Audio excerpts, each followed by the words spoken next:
Efectivamente, estoy vinculado con la Universidad de Rennes, Alta Bretaña, y bueno, ya tuve la oportunidad de hablar sobre Miguel Hernández, pero hoy en día voy a hablar de nuevo motivo a partir de la concepción, del concepto más bien de homenaje.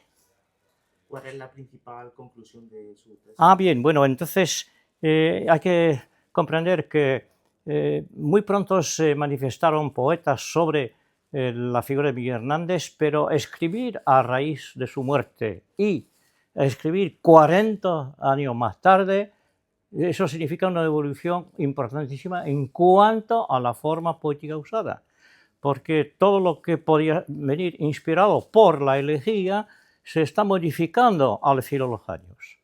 Entonces voy a desarrollar en esta misma aula sobre 3 puntos. Primero, una tipología y la poética de la poesía de homenaje.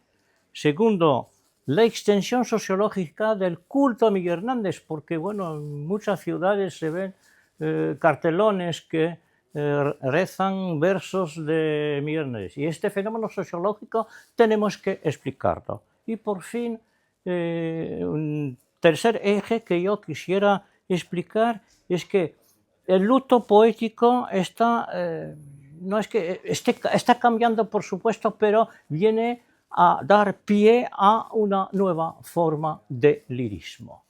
Mi ponencia va a versar sobre poetas que a lo largo de finales del siglo XX y del siglo XXI han tenido como referente a Miguel Hernández. Creo que uno de los huecos que quedan en los estudios sobre Miguel Hernández es precisamente qué trascendencia ha tenido el poeta en el siglo XXI y especialmente mujeres poetas.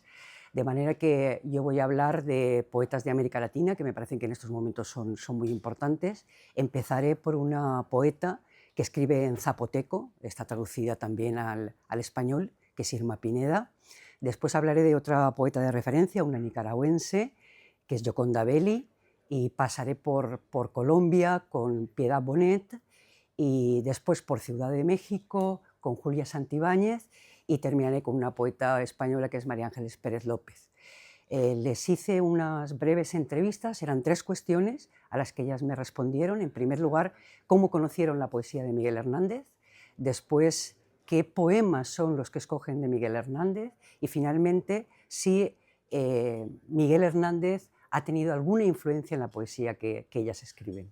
Bueno, pues en primer lugar, yo escogí el tema de la relación entre Miguel Hernández y Carmen Conde porque me pareció que no podía esta autora cartagenera, tan amiga de Miguel Hernández, no podía quedar fuera de cualquier evento en que se relacionara a Miguel Hernández con cualquier otro autor contemporáneo.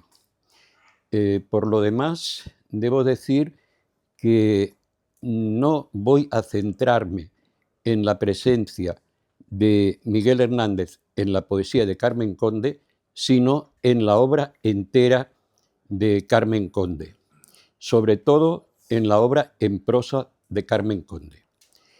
Y la primera evidencia que constato es que en la mayoría de escritos de Carmen Conde sobre Miguel Hernández, Carmen Conde se dirige al propio poeta como amigo. Por tanto, nunca plantea las cosas de Miguel Hernández como una filóloga que esté estudiando su obra, sino como una amiga que le quiere explicar lo que ella ha visto sobre su vida y sobre su obra.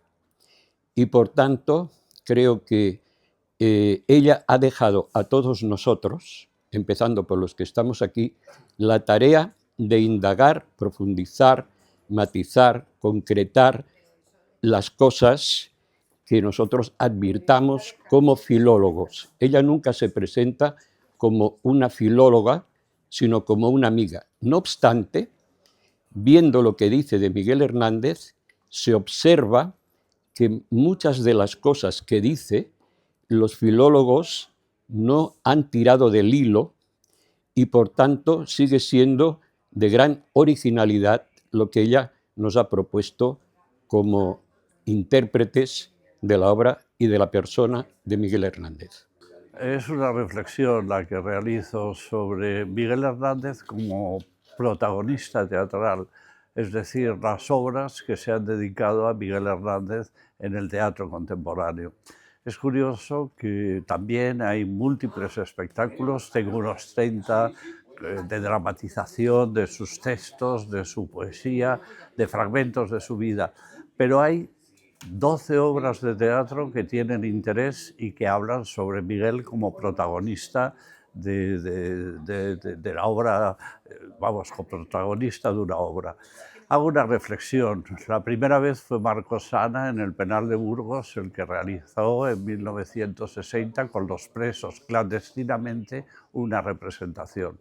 Pero luego ha habido en los años 70 varias, 80, sobre todo a partir del 75, y lo que reflexiono es cómo todos influyen en la determinación de la figura de Miguel Hernández como un héroe absoluto, y solamente algunos autores dramáticos de importancia en el panorama contemporáneo han intentado no cuestionar la figura de Hernández, no podrían cuestionarla, o han intentado reflexionar sobre el drama de un hombre que sabe que va a morir, que le han ofrecido salir en libertad y si se adjura de sus ideas, y cómo al final se mantendrá siempre fiel a sus ideas, pero sin embargo ese drama íntimo de Miguel Hernández final, por ejemplo, hay un autor, Julio Salvatierra, que es la obra más representada. Su Miguel Hernández se ha representado 200 veces y en 6 países,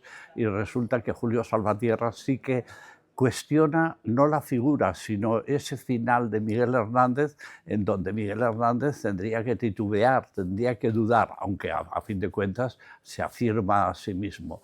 Yo creo que lo que analizo son las obras dramáticas principales, y en César López Llera, en su obra sobre Miguel Hernández, y en Julio Salvatierra determino que son 2 obras de dramaturgos importantes.